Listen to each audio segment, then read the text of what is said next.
Good morning, ladies and gentlemen, and welcome to what for the next 5 hours or so will be the forum for all things resources at today's stock market show. By way of an introduction, my name is Tom Sieber. I'm the Deputy Editor of Shares Magazine. I've been covering the oil and gas sector for about the last 7 years. Before you hear from the companies themselves, I'm going to offer a few thoughts on the wider sector and how to understand the current challenges that it faces. Before I start, could I ask as a courtesy to all of our speakers that you turn off your mobile phones? And if possible, it would be great if you could stay in the room until the session break, just again as a courtesy to our speakers.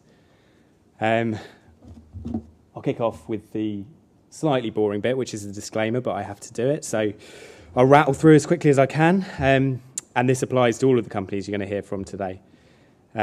This seminar is intended for educational purposes only, and as such is not a solicitation, endorsement or recommendation to make an investment based on the contents of the seminar. Where investment types are mentioned, please be aware there are other options available. Opinions expressed in this seminar are those of the presenters, not the show organisers, Shares and the London Stock Exchange. The show organisers accept no liability for any losses caused by the use of this information. If there's any doubt over the suitability of a particular investment, then you should seek investment advice. Tax treatment depends on the individual circumstances of each person and may be subject to change in the future. Right, got that out of the way. When I wrote this presentation, it's fair to say that I didn't necessarily envisage this week oil prices hitting a 2-year low. But it is still fair to say that even adjusted for inflation, oil prices are at historically high levels. It's quite a small chart, but you should be able to see on the chart that, obviously adjusted for inflation, oil prices are high. The two peaks that you can see there are the $147 a barrel that we saw in July 2008 when there was the Iranian missile crisis, and the oil shock in 1973 when OPEC announced an embargo, mainly in response to the US involvement with Israel in the Yom Kippur War. There are a number of reasons why oil is high. There's obviously, fears over conflict in the Middle East and the disruption that might lead to supplies. There is more widely signs that, reserves of conventional crudes are beginning to run out. But the simple facts, if you look at this chart as well, is that oil has rarely traded much below $100 a barrel in the last 5 years.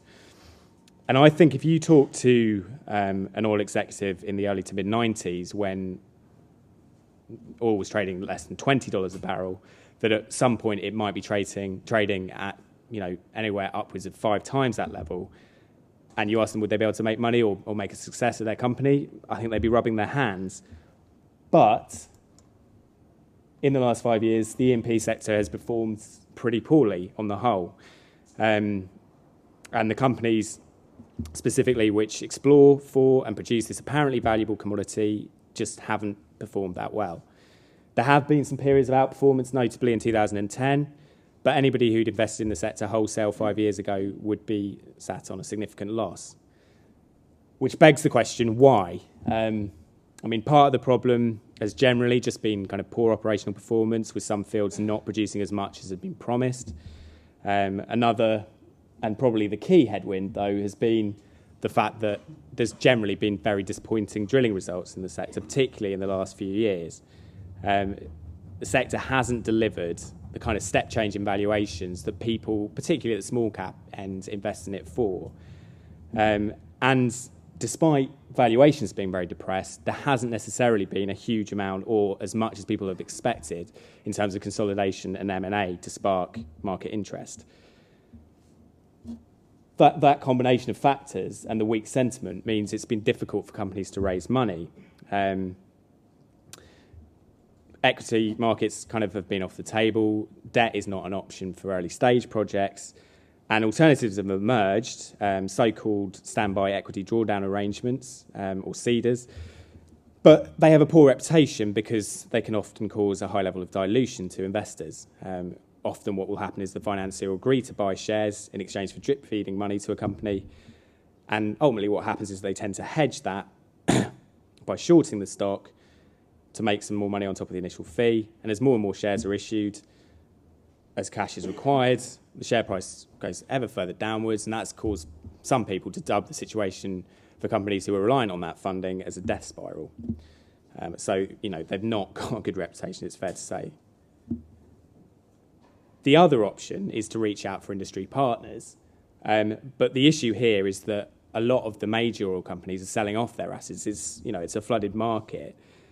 And so even, essentially all but the best projects risk being ignored. If you look at the likes of Excite Energy, which for the last 18 months has been trying to find a partner for its Bentley field, or Providence Resources, indeed, with its Barry Rowe find, despite the fact that, both these discoveries led to quite a lot of excitement when they were first made, they just haven't been able to find, as yet, a partner.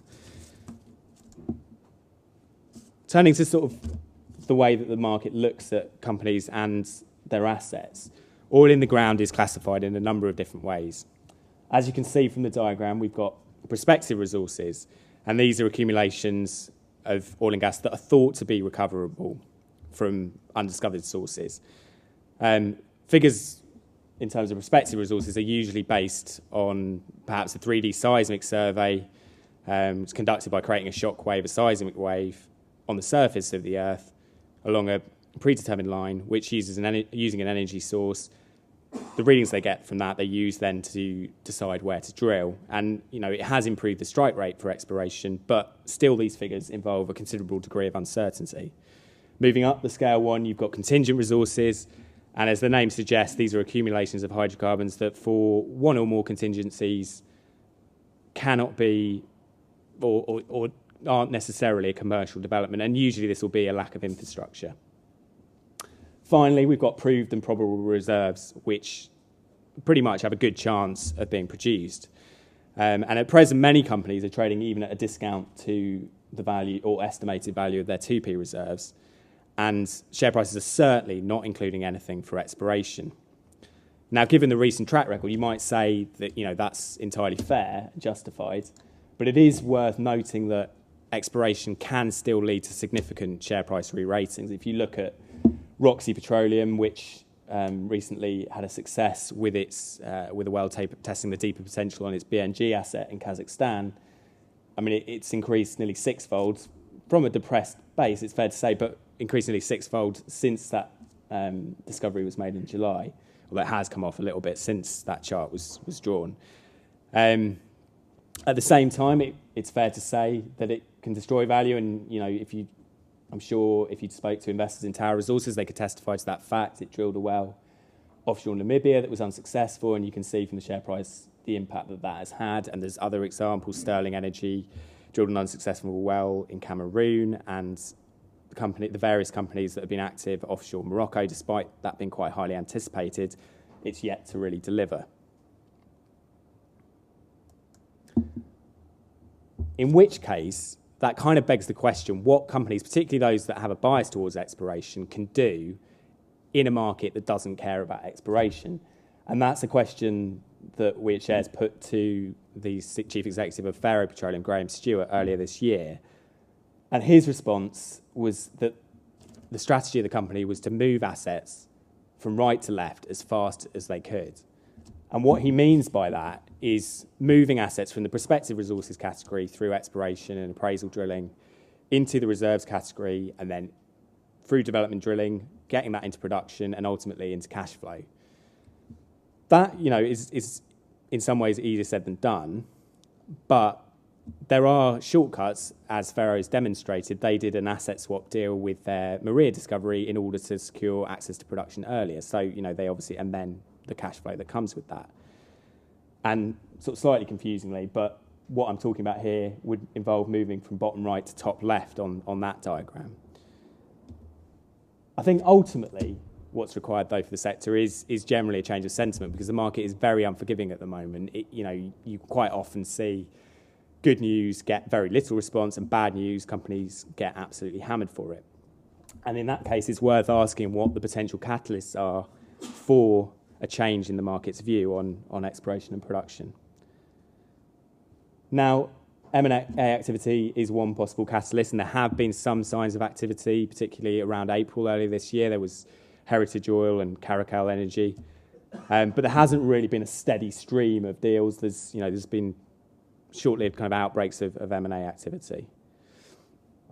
The next one, and a particularly important one, and it's kind of applied sort of higher up the market, but I think it still applies to smaller E&P companies as well, is that they need to demonstrate, just like any other stock market listed company, that they can spend shareholders' money wisely. There have been, examples, unfortunately, of companies that haven't necessarily done that in the past.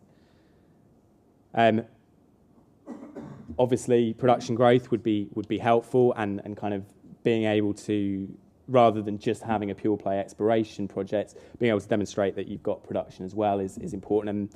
And that's where perhaps targeting lower risk prospects in more mature basins is an option, and that's probably something you'll hear about with Nostraterra later on. Ultimately, I think what's required though is a few more successes along the lines of we've seen with Roxy Petroleum. I mean, that will be obviously easier said than done. I'm sure Ray Wolfson from GTEC will talk about how his company and their geophysical data might help with that process. But it's, if it was easy, then everybody would be doing it. And it obviously, it is, a difficult thing to get right. In terms of some companies that are active in exploration and potential results that might even act as a catalyst for the sector as a whole, we've got President Energy are drilling a second well in Paraguay. The first well wasn't successful, but it was perhaps what the company might call a technical success. It did tell them something about the basin. There were some encouraging signs. So their well on the Lapacho prospect will be worth watching. And the efforts of the companies offshore the Falklands in 2015 may well also be worth watching, and will certainly be an interesting ride if nothing else, and one that we will continue to follow closely in Shares Magazine.